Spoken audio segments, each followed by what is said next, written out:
today I'm here to bring you my March Mystery Madness TBR. I finished all the mysteries that I'm going to read this month, and Elizabeth asked all of us hosts to do a wrap-up at the end of the month, so I thought I'd go ahead and get it filmed. And I just wanted to say today is March 29th, and I'm going to post this like on April 3rd or 4th, so I just wanted to let you know what day it is because of all the corona stuff going on, so you know where in the timeline it is. But anyway, so let's just get started. The first prompt was to read a fifth book in a series, and for that one I read The Secret Place by Tana French.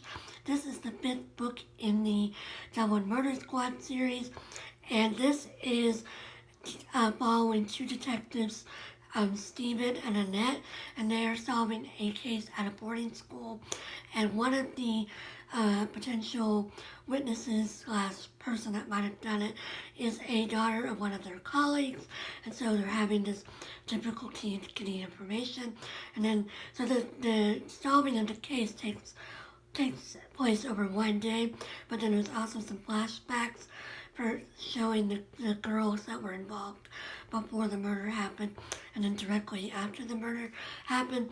So this was a pretty interesting read. It wasn't my favorite. I found the flashback aspects to be kind of weird. Not weird, but just like different, and you know, it was okay, but my favorite of this series is number 2, followed closely by number 3.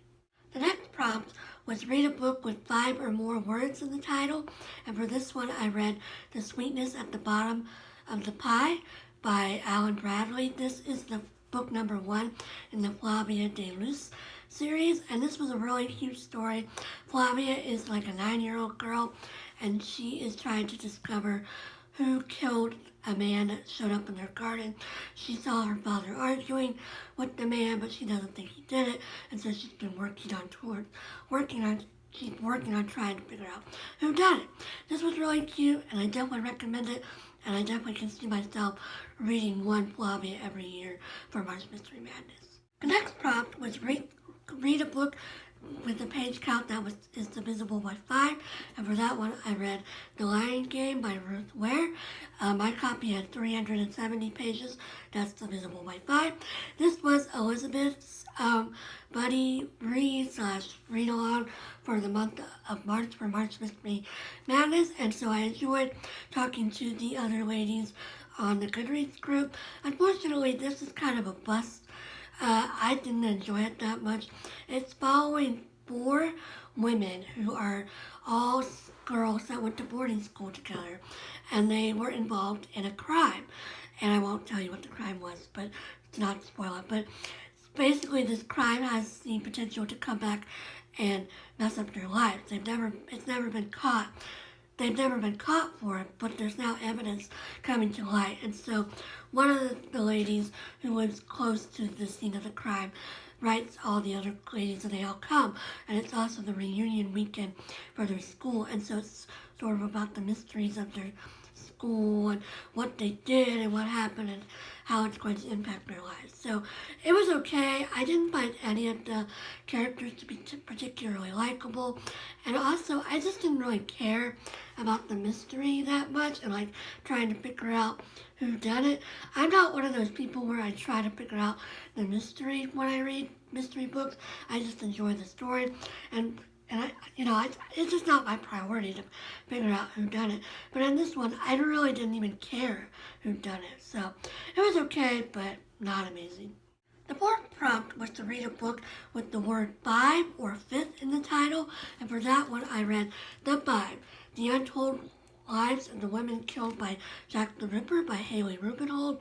This was a really great book. I talked at length about it in my last recent read, but yeah, I just thought it was a really great social history and also biography of the women, and talking about, the issues of Victorian London and how those issues came to play when the legacy of these women's lives was established, and how, they were sort of thrown into the shadows while Jack the Ripper became the focus, and how that wasn't right, and now we are trying to go back and focus on the women instead of their murders. So yeah, really great book, definitely recommend. The fifth prompt was to read a book with the letters F-I-V-E on the cover. And so for this one, I used The Secret Place again. There's an F in French. There's an I in best-selling right here. And then there's a V-E in a novel. So F-I-V-E. And same old as the first prompt.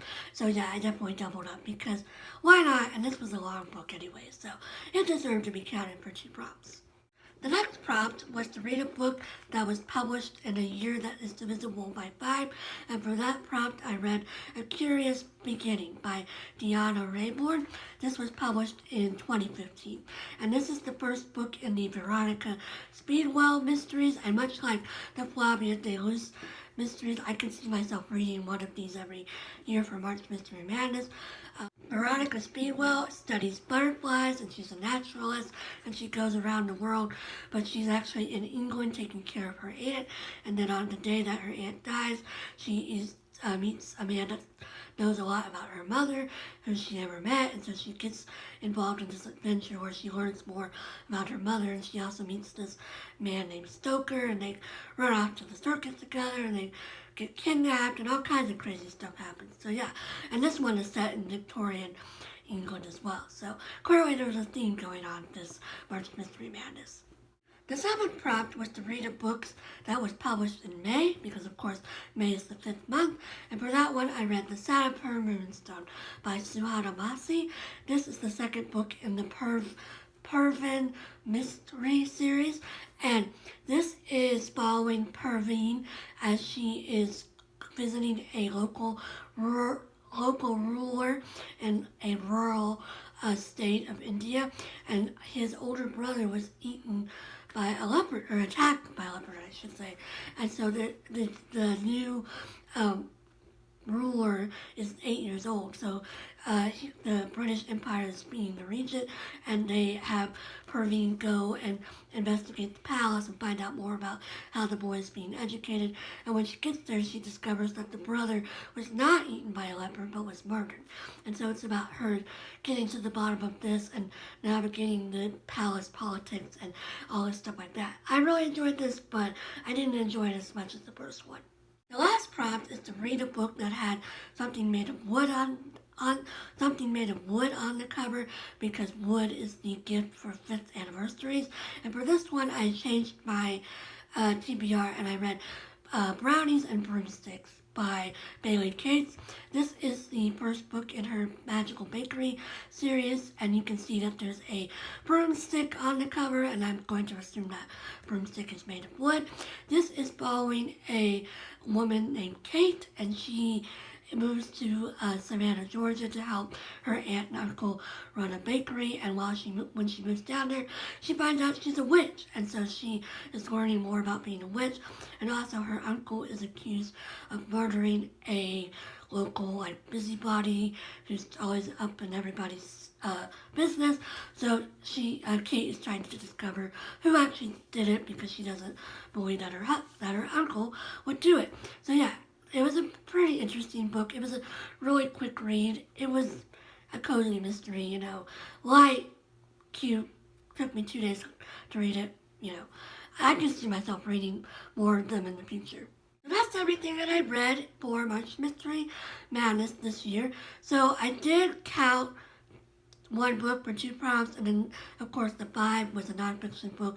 So technically, I only completed 6 of the prompts, I guess, but even so, the goal for March Mystery Madness year, the main goal, was to either read 5 books or to complete 5 prompts, and I did both of those. So, and when I say 5 books, I mean 5 mysteries, so I did both of those, so that's good, and I'm proud of myself. I also did 2 mystery history talks, and I did my sprints every week this month. I will say that the sprints weren't as well intended this year as they've been in previous years, so we'll see about next year. I might either change the date I do them, or maybe I won't do as many of them. But anyway, it was a great March Mystery Madness, even though it was sort of derailed in the latter part of the month by the coronavirus.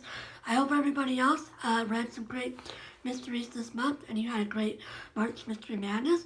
I also hope you're keeping safe and that you're healthy and well, and I'll will talk to you again soon. Bye!